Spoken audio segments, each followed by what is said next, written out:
Дорогие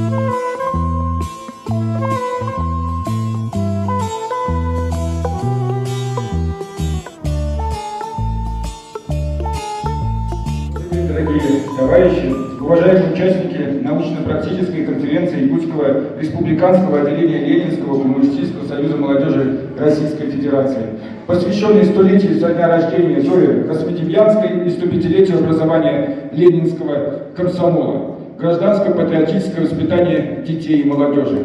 Для работы конференции мне бы хотелось пригласить в президиум народный депутат Республики Саха-Якутия, секретарь по идеологии нашей коммунистической партии Российской Федерации Романов Иннокентий Иванович.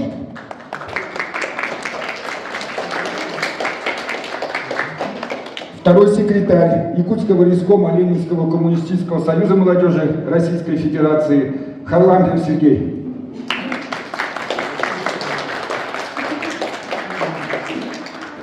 Председатель контрольно-ревизионной комиссии нашего Ленинского комсомола Мария Ларионова.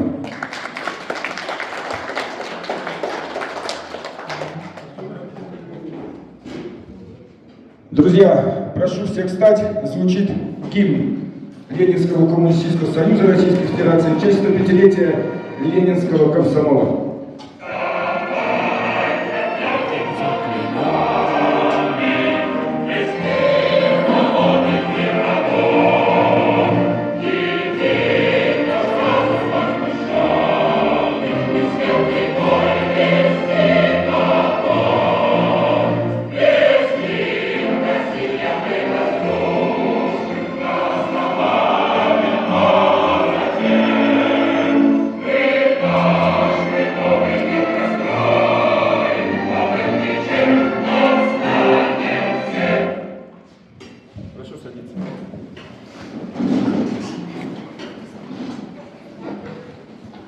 Боритесь, не бойтесь. Эй, товарищи, что вы смотрите невесело? Будьте смелее, боритесь, бейте немцев, жгите, травите. Мне не страшно умирать, товарищи. Это счастье умереть за свой народ. Вы меня сейчас повесите, но я не одна. Нас 200 миллионов. Всех не перевешайте. Вам отомстят за меня. Солдаты, пока не поздно. Сдавайтесь в плен. Все равно победа будет за нами. Вам отомстят за меня. В этот момент палач накинул петлю на шею Зои, но она раздвинула ее руками и сказала последние слова. Прощайте, товарищи. Будьте смелее, боритесь. С нами Сталин. Сталин придет. Друзья, это были последние слова Зои, которая всю жизнь и все свои силы посвятила одному, самому прекрасному в мире – борьбе за освобождение человечества. Сегодня антисоветчики и русофобы всех мастей продолжают дело своих нацистских предшественников. Не гнушаться, надругаться над памятью о великом человеке, отдавшем жизнь за советскую родину, советской страны. Задача нынешнего поколения молодежи – помнить настоящую историю, гордиться и равняться на бессмертный подвиг храброй комсомолки, быть достойным ее памяти и продолжать бороться за те ценности и идеи, за которые тысячи героев-комсомольцев отдали свою жизнь. Только вперед и только вместе. 105 лет комсомол остается символом свободы мысли, смелости и открытости, дружбы и самопожертвования. Его творчество продолжает вдохновлять новые поколения, вызывать дискуссии и оставаться зеркалом общественной деятельности. Он прошел долгий путь. Были в его истории разные страницы.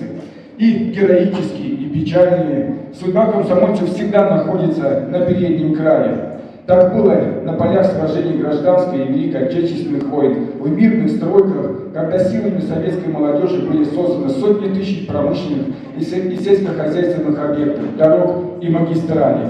Так остается и сегодня. Множество российской молодежи, людей с оружием в руках, встали на защиту неприкосновенности и единства всех народов и наций. Наши комсомольцы, однопартийцы и сторонники отправляют на СВО с красными знаменами, которые когда-то принесли Европу мир. По всей стране красная молодежь поддерживает наших военных, собирая гуманитарную помощь для российской армии. Как никогда образ будущего зависит от нас, от молодежи, и только нам решать, в каком будущем мы будем с вами жить. Дорогие товарищи, на фоне угрозы со стороны националистического правительства Украины велик риск распространения в мире новой коричневой чумы. Силы, поддерживающие украинскую власть, провоцируют на столкновение с НАТО. Втягивание нашей страны в открытый конфликт с западными империалистами несет угрозу стабильности мира. Именно поэтому сохранение солидарности и борьбы против национальных разногласий должны стать главной целью нашей молодежи. Мы всегда были убеждены, что без живой работы с молодежью невозможно говорить о будущем нашей России. Поэтому сегодня я хочу не только поздравить всех приветствующих 105-летием Ленинского комсомола, но и обратиться ко всей молодежи нашей страны. Ребята, вступайте в наши ряды. Присоединяйтесь к комсомольской организации. Вместе мы добьемся построения свободного и справедливого будущего. Наша страна должна побеждать. Но победим мы только тогда, когда избавимся от карьеристов и приспособленцев. Мы победим только тогда, когда придут люди, критически мыслящие, которые говорят не я, а мы. В современных условиях никто не оставит нашу страну в покое. Единственное возможно для нас продолжить существование – это побеждать. С праздником, дорогие друзья! Со дня рождения Зои Космедиянской, со столетием Ленинского комсомола, с праздником!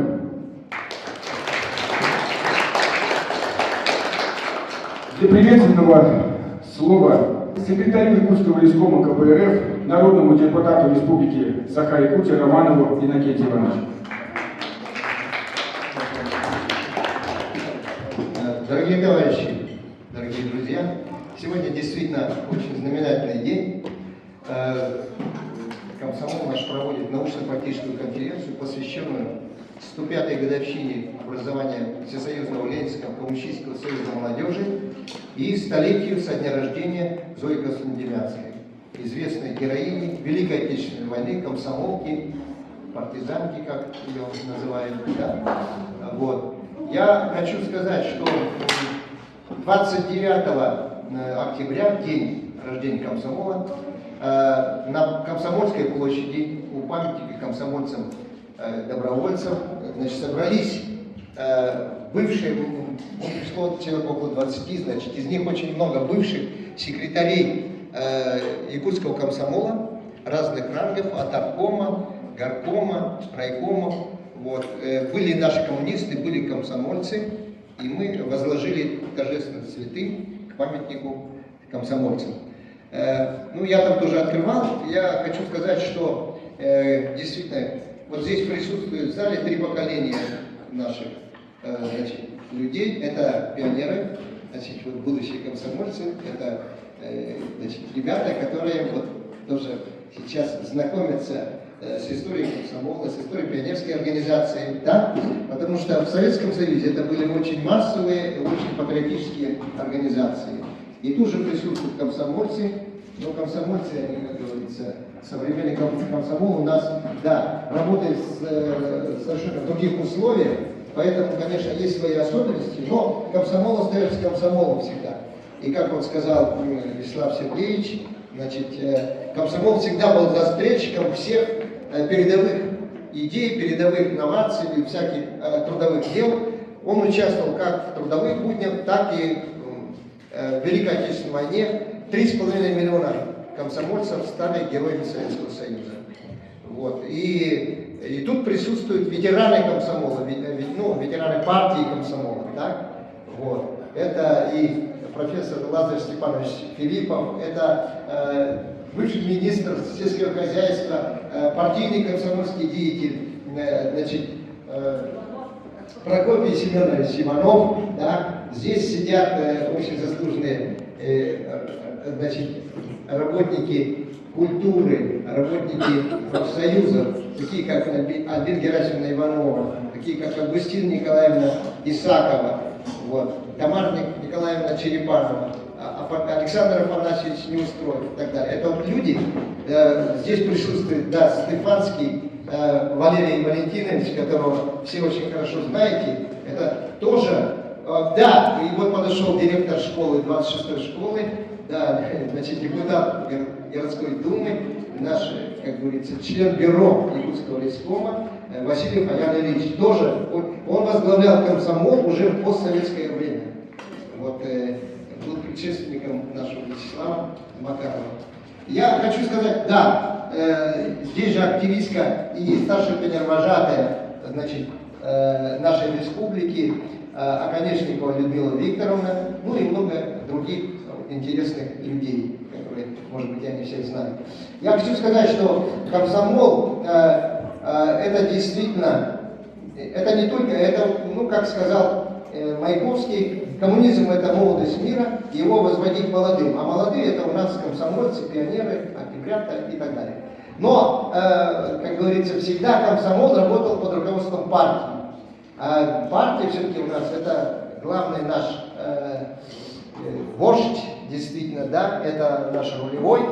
Вот. Но комсомол всегда был верным помощником, резервом и действительно застрельщиком всех дел, которые, в принципе, провозглашала партия. А впереди шел комсомол всегда. Ну, известный лозунг. Партия сказала «надо», комсомол ответил «есть». Еще раз поздравляю всех с праздниками. Желаю успеха нашей конференции. Спасибо. С докладом 100 лет со дня рождения Зои Космодемьянской, герои, воспитанные советским обществом, и модератором научно-практической конференции выступит Сергей Харлампов, второй секретарь Якутского лескома КСМРФ. Сергей, вам слово. Друзья, нам с вами очень повезло, что мы живем в годы, богатые на юбилеи и знаменательные даты, которые несут нам не только гордость за нашу Родину, но и дают стимул и надежду на будущее. Наша конференция посвящена одному из таких дат – столетию со дня рождения Зои Космодемьянской и 105-летию образования Ленинского комсомола. Сегодня они живут в наших делах, пользуясь твердо стоять на нашей земле. Прошли многие годы, родились новые поколения, далекие от тех грозных дней. Вот была разрушена великая страна, сломавшая хребет фашистскому режиму. Наша советская Родина проявила беспримерный героизм, понесла колоссальные жертвы во имя ныне живущих. И только лживые подонки могут попрекать и фальсифицировать сегодня наше героическое прошлое, и наших героев, спасших мир. Иные не ведают, что творят, иные слишком хорошо ведают. Долгие 1418 дней и ночей шли кровопролитные бои, и титаническая, на пределе человеческих сил работа за нашу советскую Родину, если бы не наша победа, весь мир мог оказаться опутанной колючей проволокой фашизма, и рассуждать сегодня об истории борьбы с ним было бы некому. Вот что должны помнить и ясно понимать ныне живущие мы, наследники Великой Победы, помнить и чтить, полны решимости защищать историю своей Родины от лжи и нападок. Грозный час испытаний трудящейся Якутии встретил их полной решимостью защитить свою Родину, охваченные чувством гнева и ненависти к врагу, оборвавшему мирную, созидательную жизнь. На многолюдных собраниях и митингах выражали готовность пойти на любые жертвы во имя Отечества. Комсомолец тех лет, доктор физико-математических наук Юрий Георгиевич Шафер вспоминал: «Мы неустанно атаковали горком комсомола, военкомат, чтобы отправили нас на фронт. И нам выпало большое счастье идти в действующую армию. Друзья запитывали уезжающим на фронт. Проводы состояли в зале Якутского педагогического института в весьма торжественной обстановке. В присутствии многочисленной аудитории мы дали слово разбить врага. Под руководством коммунистической партии советский народ смог собрать силы для борьбы и победы. Опытная и авторитетная партия Ленина явила собой яркий пример организующей силы социалистического общества, под руководством которой в короткий срок была перестроена вся жизнедеятельность страны, созданы все условия для разгрома вооруженных сил германского империализма. Великая Отечественная война показала, что советский патриотизм, идеология справедливости и воспитание социалистического мировоззрения позволило поколению той поры выстоять в самых невыносимых условиях. Это было поколение людей, бесконечно преданных советскому государственному строю, своему социалистическому отечеству. Советский патриотизм возник в результате Великой Октябрьской социалистической революции, уничтожившей эксплуатацию человека человеком. Каждому человеку революция дала возможность сознавать себя частью созидательной мощи народа. И когда пришел час защитить главное завоевание, свою родную советскую власть, власть трудящихся, советские люди знали, за что они сражаются. И никогда не победить народ, который горячо любит свою родину и безгранично верит ее руководителю. С призывом за родину, за Сталина солдаты поднимались в атаку. Поднимались, когда смертоносным металлом был пронизан воздух, а впереди был только немецкий блиндаж, извергающий пулеметный огонь. Один из таких ярких примеров. 13 сентября исполнилось 100 лет со дня рождения первой женщины, героя Советского Союза Зои Космодемьянской. 18-летняя девушка стала символом сопротивления советского народа. О подвиге Зои впервые узнали после публикации заметки в газете «Таня» с фотографией повешенной девушки. Снимок и статья стали одним из первых документов о фашистских зверствах на советской территории. Вопреки надеждам гитлеровцев, снять казнь Зои не подвергла в ужас и трепет советских защитников. В ответ тысячи комсомольцев отправились на фронт, чтобы мстить за Зою. С 90-х годов прошлого века Зою периодически пытались облить грязью и унизить ее подвиг. Ведь тот факт, что советские люди, даже такие молодые, шли на мучительную смерть за свою советскую родину, не давал покоя новым хозяевам жизни. Но подвиг отобрать не получилось. Над жизнью не властна петля. Ты живешь. В памяти вечной, как эта земля, Ты живешь. в каждом вздохе людей, в каждом шаге людей, Ты живешь. в самолете, качающейся синеве, Ты живешь. старожилом в Челнах, новоселом в Москве, Ты живешь. без причины в смешинках счастливых подруг Ты живешь. и в руках, обнимающий солнечный круг, Ты живешь. в полыхании салюта и вечном огне, Ты живешь. во вчерашнем, сегодняшнем, завтрашнем дне, Ты живешь. в нотных знаках в граните, на чутком холсте, Ты живешь. в славе нашей отчизны и нашей мечте. Ты живешь. В последнее время ее героическую фигуру российский правящий класс натужно пытается встроить в пантеон буржуазного патриотизма, делая из советской атеистки чуть ли не христианскую мученицу. Комсомолка Космодемьянская воевала не за абстрактную историческую Россию, а за советскую родину. Она воевала за первую страну в мире, где средства производства и власть принадлежала тем, кто трудится, где эксплуатация человека человеком была уничтожена. В той стране, где дети буржуев не видели в своей водке дорогое шампанское, в то время как на фронтах проливалась солдатская кровь, а дети советских руководителей сражались за родину, как и все остальные граждане страны. Зоя Космодемьянская была комсомолкой и советской патриоткой. В комментариях одного охранительного сообщества когда-то задали вопрос: как бы воспитать детей хоть на 100-ую часть, таких как Зоя Космодемьянская, которая на плахе после посылала фрицев по всем чертям? Очень хороший вопрос. Давайте его переформулируем. В обществе, где человек человеку не друг, товарищ и брат, а покупатель и клиент или конкурент, в обществе, где есть богатые и все остальные, где все продается, откуда возьмется такое высокое сознательное самопожертвование ради высших общественных интересов? Каких людей массово штампует социальное бытие капитализма, эгоистов-индивидуалистов с мелкобуржуазным сознанием или альтруистов-коллективистов? Как не надуй щеки, граждане, ура-патриоты, современная экономическая система устроена так, что попадающий в нее человеческий материал она превращает в инстасамок, а не космодемьянских. Главная цель всей нашей работы – сделать патриотическое воспитание интересным, понятным и живым. Поэтому мы сочетаем традиционные и современные технологии и формы работы. Настоящий патриот должен помнить прошлое своей страны, активно интересоваться ее настоящим и постоянно развиваться, чтобы сделать вклад в ее будущее. О героизме и мужестве наших воинов написаны книги, песни, сняты фильмы. Людская память хранит их имена и подвиги, передавая из поколения в поколение. Герои тех дней, павшие и живые. Люди особой закалки, воспитанные советской властью, коммунистической партией, ленинским комсомолом и пионерией, где главным девизом было прежде думая о родине, а потом о себе. Воспитанием истинных патриотов своего Отечества, готовых в любую минуту прийти на его защиту. Советская власть занималась с первых дней. И когда пришел грозный час, граждане страны грудью стали на защиту своей советской родины. Победное движение социализма воспитало поколение советских людей, не склонившихся перед нацистской чумой, выставших и победивших. Сегодня все больше задумываются, что же дало советским людям невиданную моральную силу, что звало их на разные подвиги на фронте и на трудовые подвиги в тылу, чтобы победить безжалостного врага, питавшегося всей мощью и техническим потенциалом порабощенной Гитлером Европы.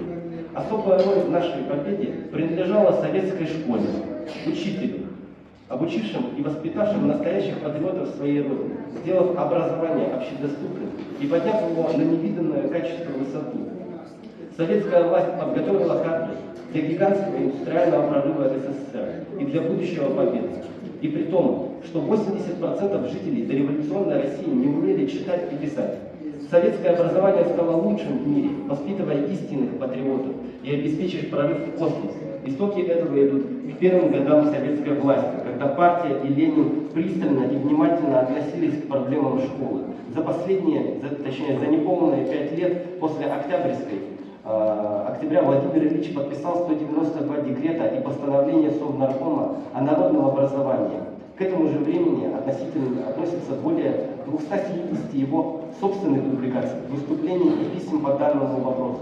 В декабре 1919 года гремели бои гражданской войны, и враги сжимали кольцо вокруг первого в мире советского государства.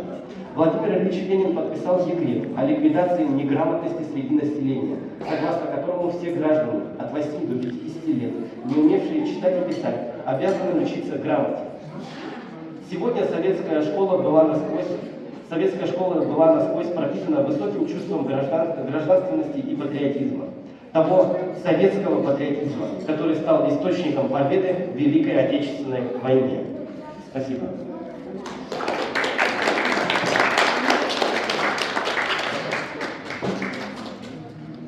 Для содоклада пионера и комсомольца-героя, пример воспитания товарищества и патриотизма, слово предоставляется учащейся школы номер 26 Егоровой Динаре, 6 В класс.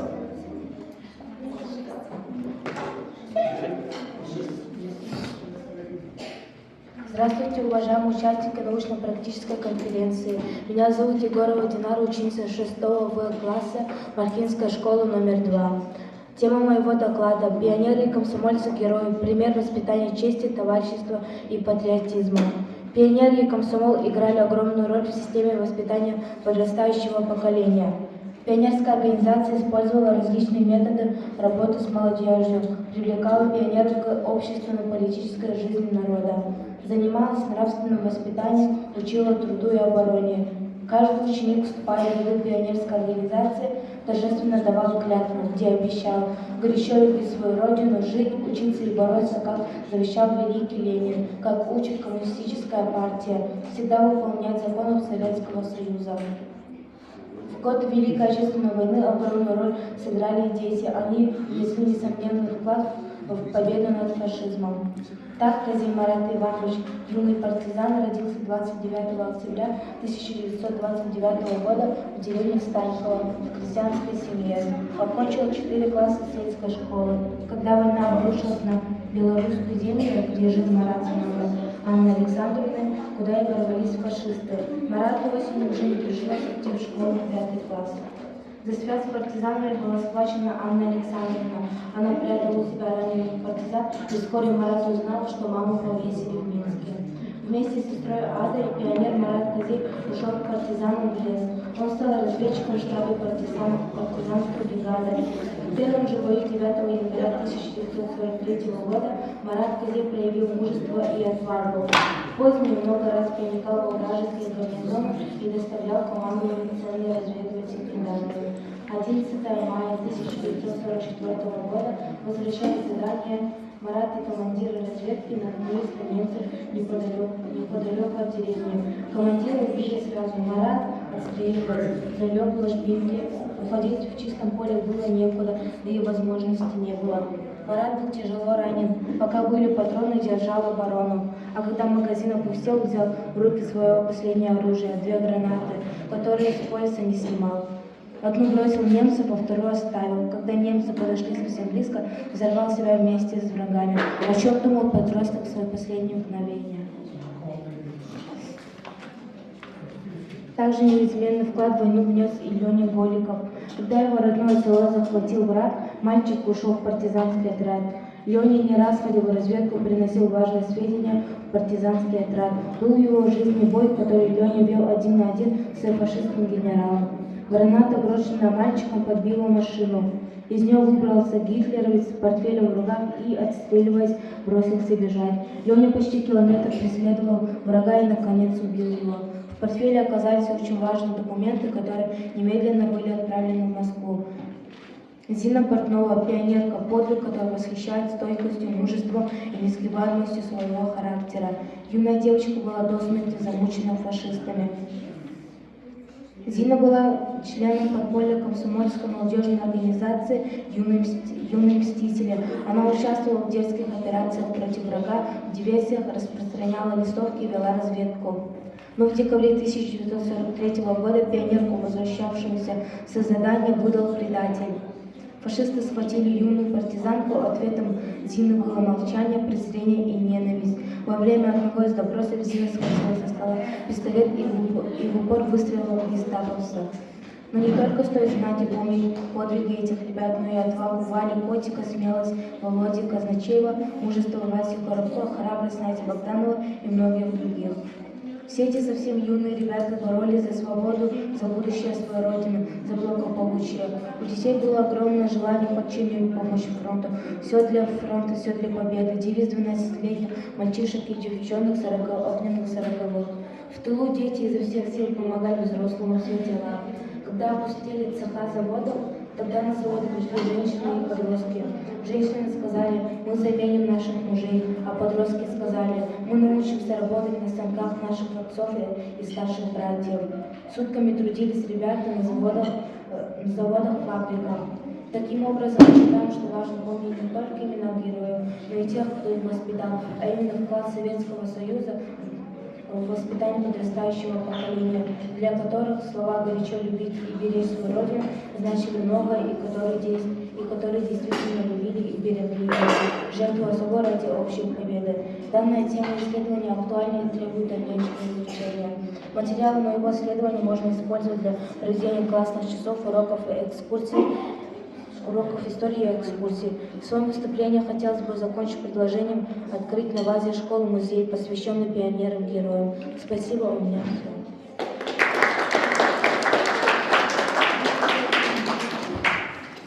Это доклад «Трудовой подвиг советского человека. Чему молодежь учит героические примеры истории нашей страны». Слово предоставляется студентке Якутского медицинского колледжа имени Виталия Антоновича Иваногорского Светлане Хачатуряновой.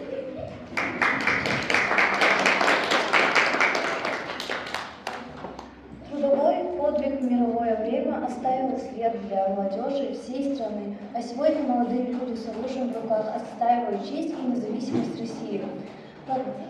Рожденный в труде и в бою, комсомол всегда был в первых рядах трудовых свершений и подвигов.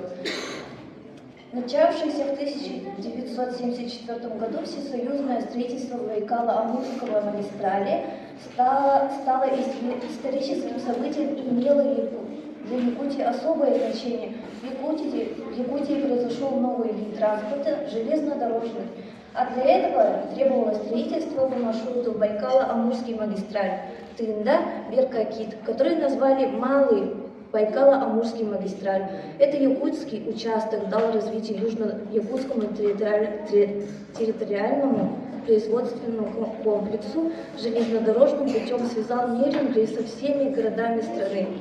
Для молодых строителей, бойцов отряда «Якутский комсомолец» юность Якутии Малый Барнаульский Байкало-Амурский магистраль стал университетом жизни, труда и дружбы с народами всей страны. Участие в этой стройке вывело на века большую дорогу жизни.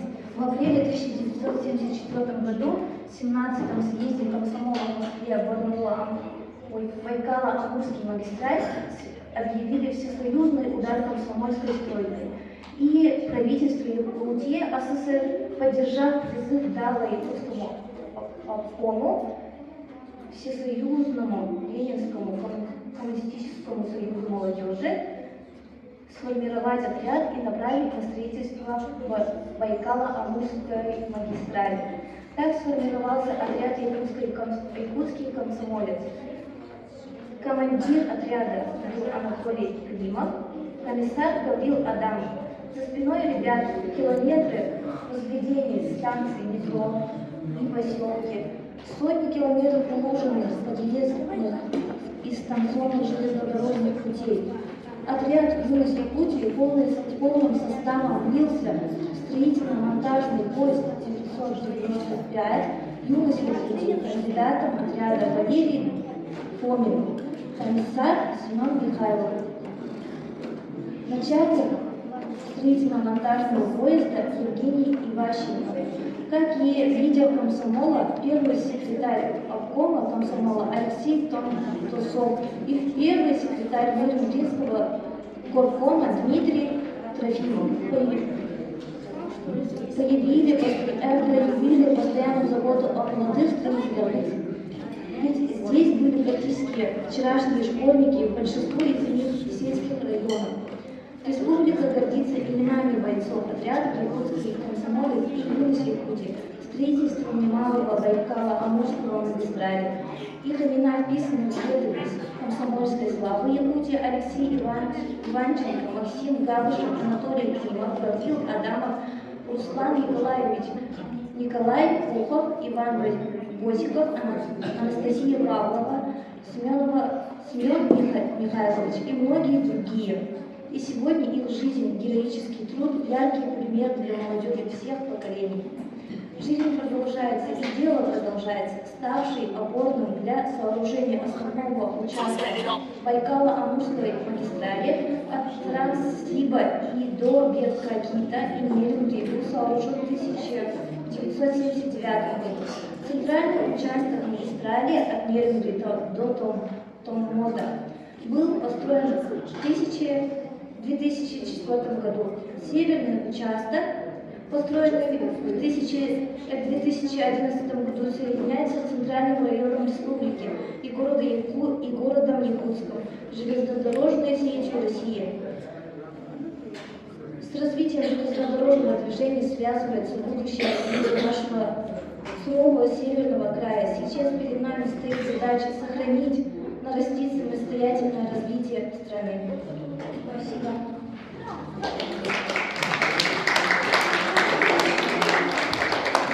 Для доклада «Чему молодежь учит героические примеры истории нашей страны» слово предоставляется студентке Якутского медицинского колледжа имени Виталия Антоновича Волгодского Семену Валентину.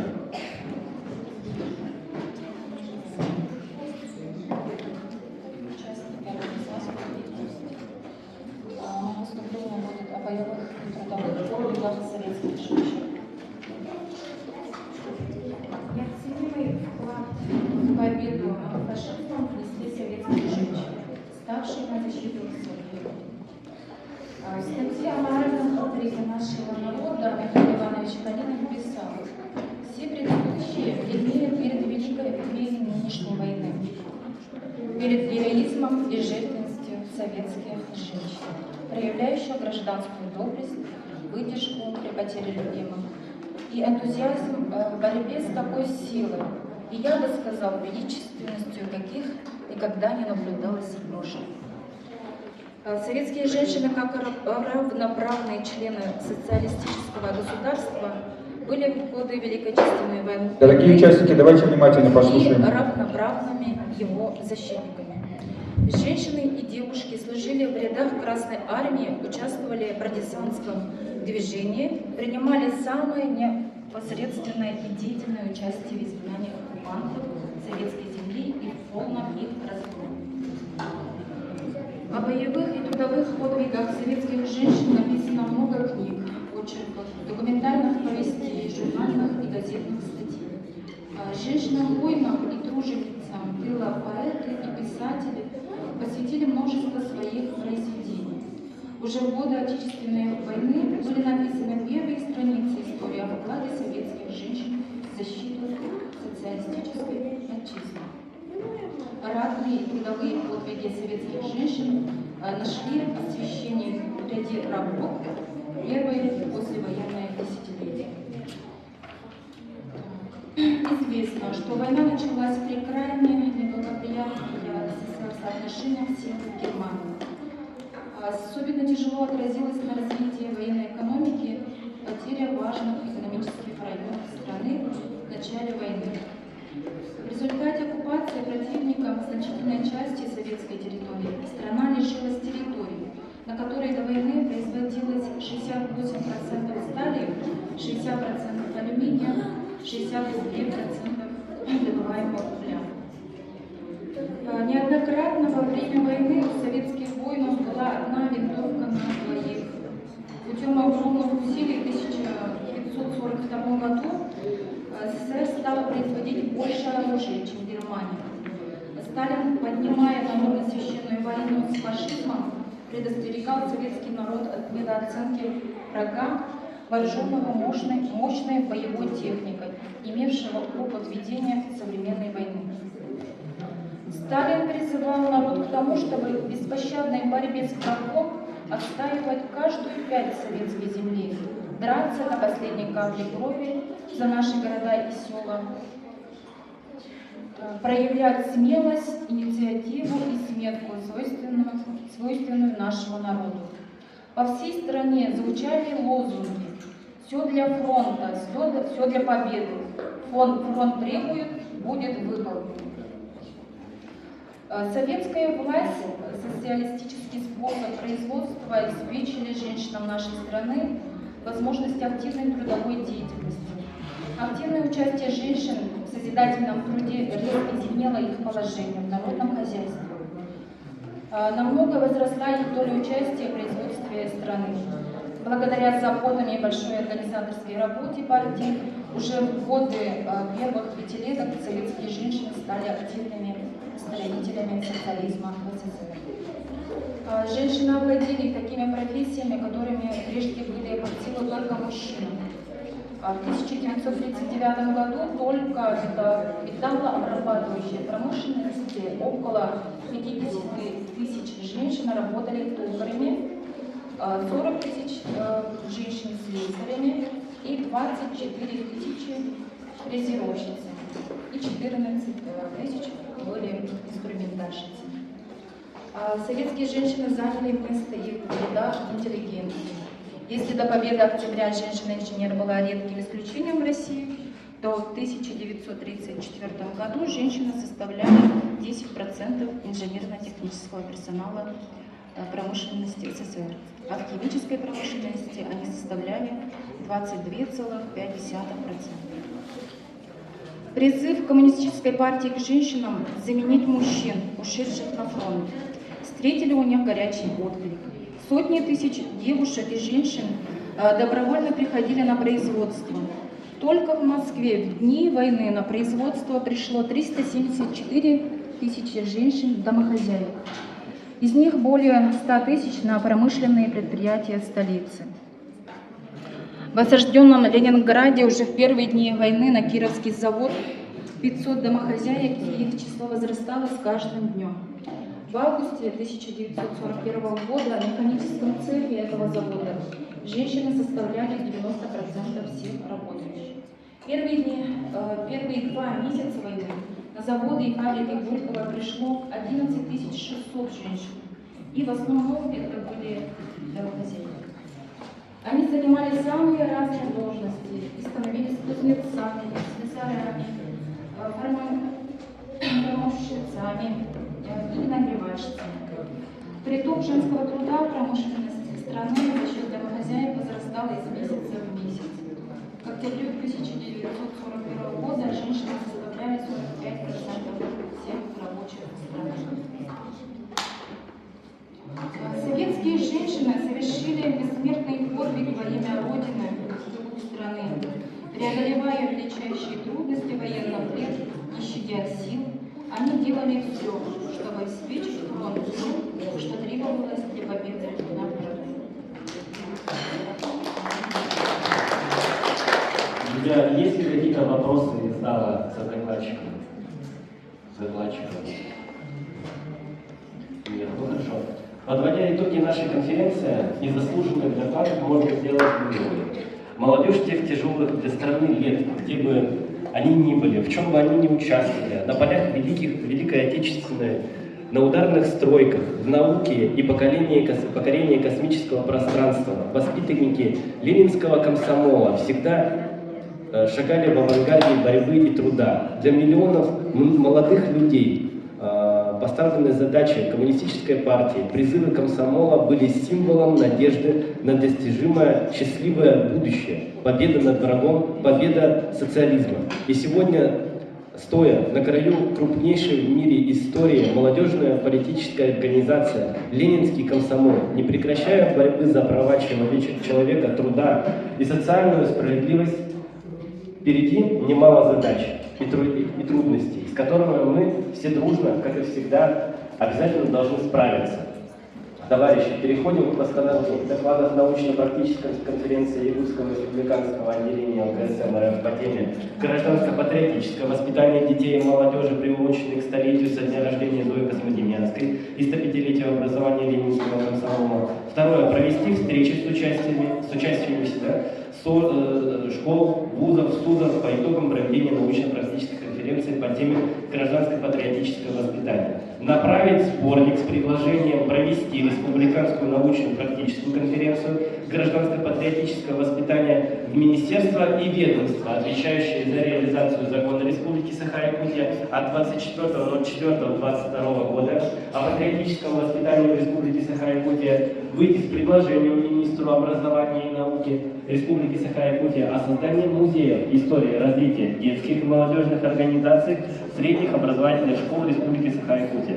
Их достижения и цели, которые будут использоваться в патриотическом воспитании, формировании новой формы развития единого детского и молодежного движения первых, а также достижения поставленных целей гражданско-патриотического воспитания. Ответственных за исполнение назначить секретариат Якутского республиканского отделения ЛКСМ РФ. Кто за? Проголосуем. Кто против? Воздержался? Хорошо, принято. Слово для поздравления со 105-летием Ленинского комсомола предоставляется студентам Житайского техникума Загрузиной Валерии Алюне Слепцовой. Стихотворение «Комсомольский билет».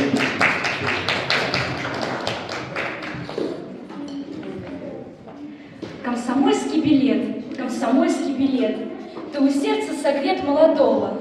Там, где спрятан заветный девичий портрет, да от матери нежное слово.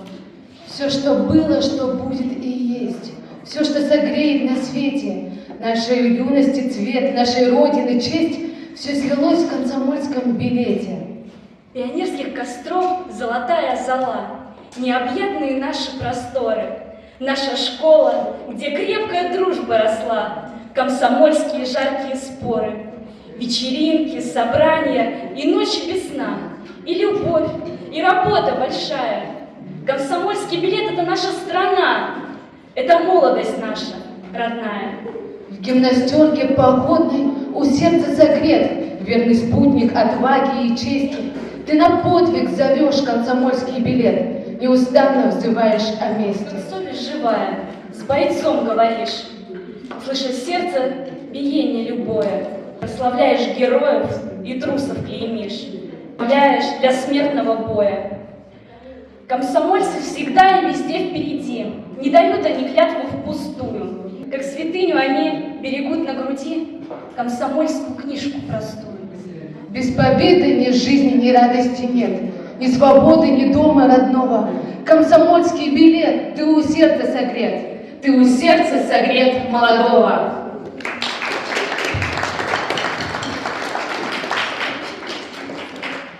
Дорогие друзья, мы на этом заканчиваем нашу научно-практическую конференцию и переходим ко второй части приема. Добрый день, уважаемые товарищи! Добрый день, дорогие дети! Меня зовут Мария Ларионова. Я председатель контрольно-ревизионной комиссии Якутского рискома Ленинского коммунистического союза молодежи Российской Федерации. Сейчас мы с вами проведем торжественный прием в Октябрята и пионерскую организацию Якутии в честь столетия образования пионерской организации Якутской АССР 17 февраля 1924 года. На взнос пионерского знамени смирно!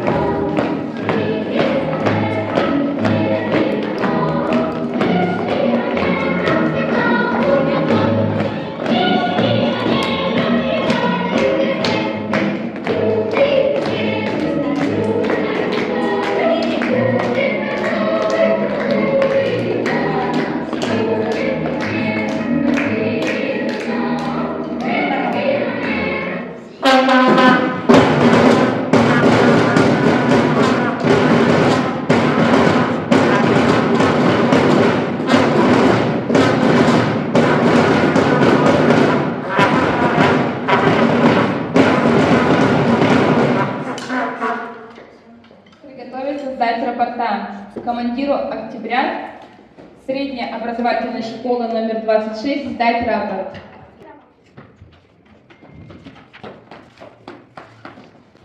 Товарищ пионер-вожатый, отряд имени Вали Котик 26-й школы в количестве 35 пионеров построен для приема в Якутскую республиканскую общественную детскую пионерскую организацию имени Ленина, посвященный столетию пионерии Якутии. Рапорт сдал командир отряда Дамир Дорофеев. Рапорт принят. Дать команду вольно. Есть воля.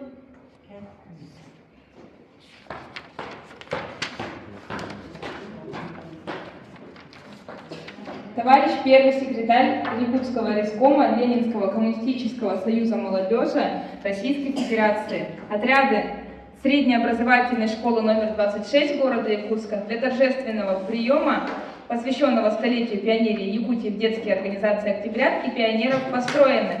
Председатель контрольно-ревизионной комиссии Якутского райкома Ленинского коммунистического союза молодежи Российской Федерации Мария Ларионова. Проведение торжественной линейки разрешаю. Дорогие гости и дети, быть патриотом значит знать настоящую историю страны, хранить память о ее победах и героях, отстаивать правду, стать настоящим примером. Сегодня уже на современных героических поступках наших солдат, участников военных действий формируются новые примеры героизма и самопожертвования.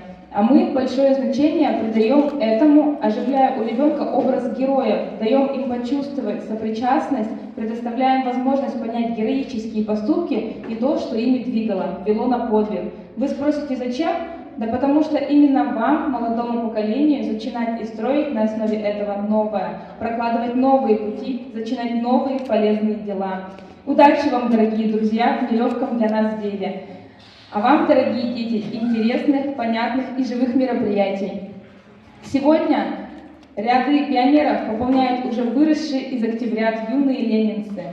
Эти годы они с гордостью носили красную звездочку с первым в мире человеком, создавшим государство рабочих и крестьян. С ним изменился целый мир, с именем которого на устах мы идем уже более 100 лет. Владимир Ленин, что имя носит наша пионерская и комсомольская организация. Поприветствуем наших октябрят. Они пришли к нам с поздравлением. Наши правила опять мы их будем выполнять. Мы активные ребята, потому что октябренок не забудь, пионеры держишь путь. Мы прилежные ребята, потому что октябрята только те, кто любит труд, октябрятами зовут. Мы веселые ребята, потому что октябрята наши песни там снег, телефоном подошли. Нам гордо потрубили, под шелюшку моча, нам звездочку вручили, с портретами леча. Сестры пятиконечной глядит на малышей, заботливый, сердечный, великий друг детей. Ленин заветы, да мы будем хранить свято, как мать родную любят, отчизна октябрята. Мы веселые ребята, мы ребята, октябрята, так назвали нас не зря, в честь победы октября. Подождите, друзья и мамы, подрастем и вам вместо роз принесем лучи самой-самой-самой лучшей среди звезд. Чей портрет мы видим дома в светлой комнате своей, чье лицо нам всем знакомо, кто был лучший друг детей. Это Ленин дорогой, это Ленин наш родной, это Ленин дорогой, это Ленин наш родной. Кто был добрый и веселый, кто детей всегда любил, кто открыл повсюду школы, кто сады для нас открыл. Это Ленин дорогой, это Ленин наш родной, это Ленин дорогой, это Ленин наш родной.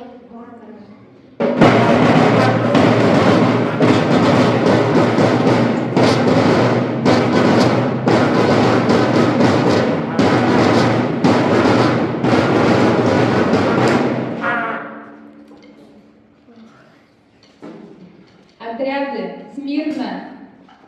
Равнение на знамя!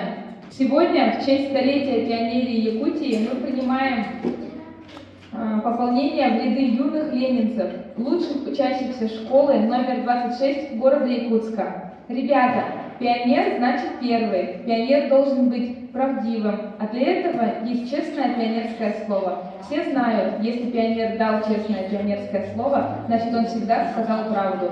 Честное пионерское слово дается перед строем отряда, перед лицом своих друзей в тот день, когда принимают в пионеры. Это слово и называется торжественное обещание. Оно обязательно для всех и для всех одинаково. Внимание! Всем ребятам приготовиться к торжественному обещанию. Я, вступая в ряды пионерии Якутии, повторяем, я, вступая в ряды пионерии Якутии, перед самим собой и своими товарищами, торжественно обещаю горячо любить и беречь свою родину, жить и учиться на благо общества, быть честным и верным товарищем, готовым к любым испытаниям, стать настоящим гражданином и патриотом своей Родины, строго выполнять законы пионеров, право повязать пионерские галстуки предоставляется почетным гостям и ветеранам пионерии.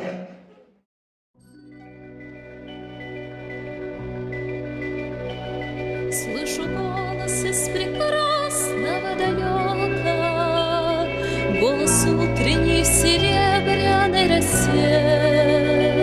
Слышу голос и манящая дорога кружит голову, как в детстве карусель. Прекрасное далеко, не будь ко мне жесток, не будь ко мне жесток. Раз, два, три, четыре. Кто шагает дружно в ряд? Это мы, пионеры школы номер 26. Наш девиз. Один за всех, все за одного. Наша цель. Учиться, еще раз учиться. Наша песня. Свети сказали, синие ночи, мы пионеры, дети рабочих.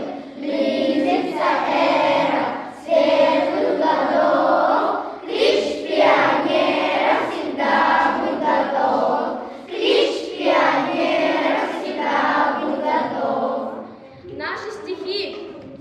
За море синевольное, за 100 земель и верст раздайся песня молния про пионерский слет. А ну-ка труби пионерам отряда, погромче труби, как на сбор, чтоб где бы ни были наши ребята, услышали юности горн. Бей барабан веселей, играйте трубы звонче, горит сегодня во дворце торжественно костер. У пионерского костра сегодня вся республика, и песня пионерская находилась. Пионерский галстук рвется алой птицей, голубое небо завтрашнего дня. Знаменем отчизны, малая частица, солнечной дорогой он зовет меня. Пионер — это что означает? Пионер — это значит первый везде. Это тот, кто друзей не бросает, кто не помогает. Это значит во всем быть примером, все дела до конца доводить. Это значит быть добрым и смелым. Это значит по-честному жить.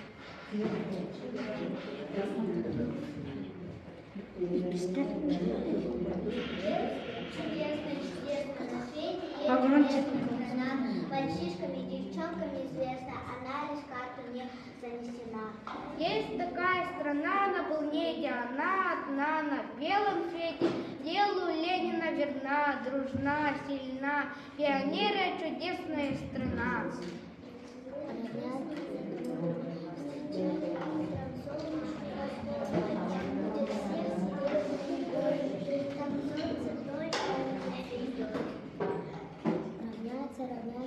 Равняться, на лучших там равняться, всегда со станции пионера отправляться в грядущий мир прямой поезда.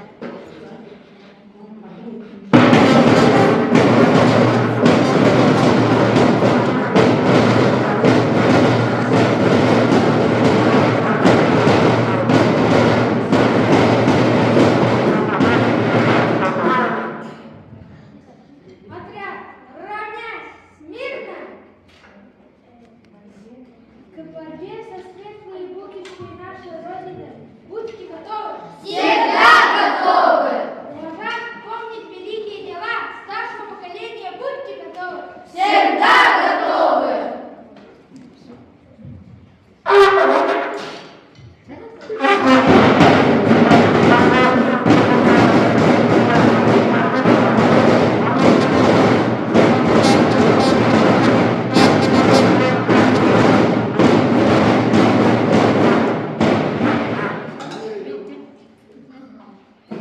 Слово для поздравления предоставляется уважаемому председателю детской пионерской организации Республики Саха-Якутия имени Владимира Ильича Ленина Людмиле Викторовне Оконешниковой.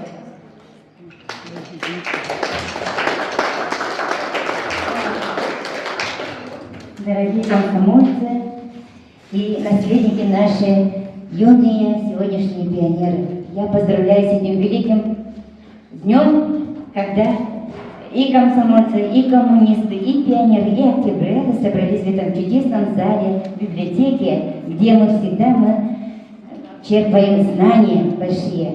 Ребята, я вас от души поздравляю, от всех детей, от имени всех детей республики. Во многих деревнях в городе Якутске есть такие ребята-пионеры, которые тоже хотят быть всегда первыми, всегда лучшими, хотят учиться только на отлично, на хорошо и быть полезными своей родине. Я хочу, чтобы вы были хорошими людьми на этой земле. Желаю вам успеха в учебе, здоровья и радостного детства, счастливого, чистого неба.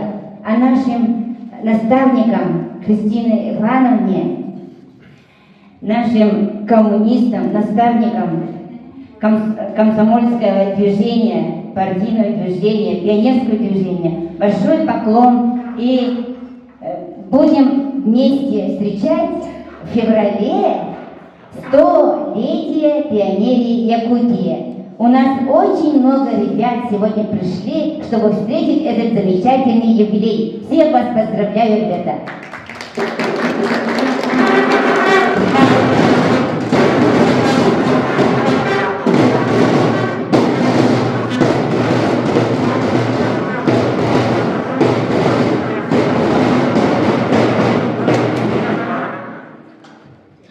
Друзья, разрешите от имени Якутского райкома Ленинского коммунистического союза молодежи Российской Федерации вручить комсомольский билет Загузиной Валерии.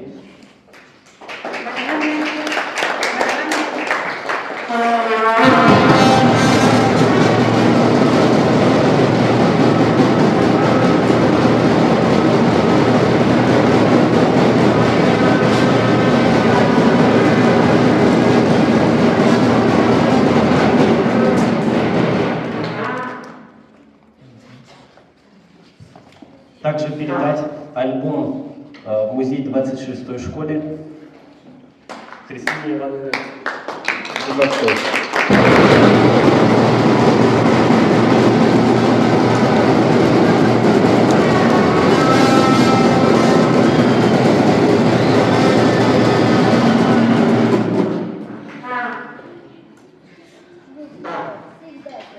Друзья, минутку внимания, взгляните на экран. В столетие пионерии Якутии мы учреждаем юбилейную медаль Якутского райкома КПРФ «100 лет пионерии Якутии». Вы можете ее видеть. Этой пионерской медалью в честь столетия пионерии Якутии 17 февраля будут награждены наши ветераны, почетные гости и, конечно, отличившиеся наши пионеры.